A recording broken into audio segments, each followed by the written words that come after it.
我在网上买了洪湖粉藕，打算跟着湖北人的视频学一下正宗的排骨莲藕汤。这个藕跟我们这边卖的确实不一样，收到是带着泥巴的，洗干净以后表面摸上去麻麻赖赖的。现在开始制作。排骨一定要买新鲜的，我买了3根，让商家帮我切小块，先加点面粉，再倒点水给它搓揉一下，然后再反复的清洗干净。洗干净以后凉水下锅，再放几片姜，开大火煮，先不用盖盖子，充分的把它血水和腥味去除。把藕的2头切掉。我看有人说切开以后它如果冒白浆100%是粉藕，但是我这个没有冒白浆哎，我琢磨它会不会是就没有那么新鲜了呢？路过的湖北朋友给说说呗。把皮削掉，也可以不去皮，把皮洗干净带着皮煮，熬出来以后就是红藕汤。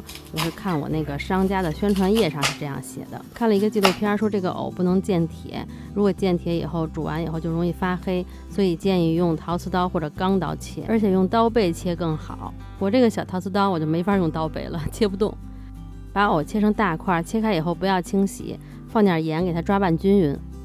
加盐可以让藕入个底味儿，还不会氧化变黑，腌制15分钟就行。另一边水开锅了以后，把表面的浮沫捞出，煮个5分钟，然后就给它捞出来。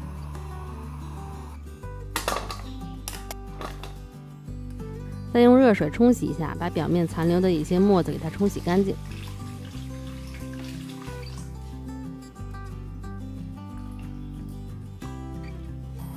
然后锅烧热，放一点猪油，如果没有猪油的话，就放五花肉煎出猪油，这样做熬出来的汤更白也更香。先放姜片翻炒一下，然后把排骨也放进去。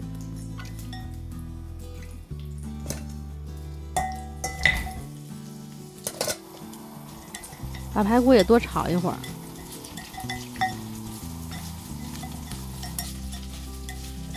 给它炒到有点微微焦黄了，然后再倒进开水，水要一次加够了，不要中途再添水。大火煮个5分钟，然后就把这一锅移到炖汤的容器里。嘿嘿，我还特意买了一个吊子。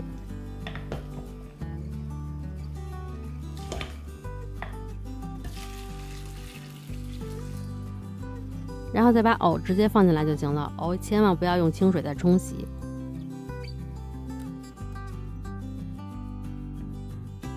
开锅以后转小火炖1个小时。1个小时以后，这个莲藕排骨汤就炖好啦，汤白白的，看上去很浓。然后再根据个人口味加点盐调味就好了。应该再加点葱花，我没有，懒得买去了。第一次学做湖北莲藕汤，感觉味道非常不错。还有哪些需要改进的？湖北朋友们给提点建议呗。吊子我都买了，不能只做这一次，争取要让我的家人在北京也能喝到正宗的湖北味道。这个藕一夹就碎了，吃起来也是粉粉面面的，非常好吃。欢迎湖北的朋友们给我指导，让我再加以改正。好了，那今天就到这里啦，大家也赶快做起来吧，真的超好喝。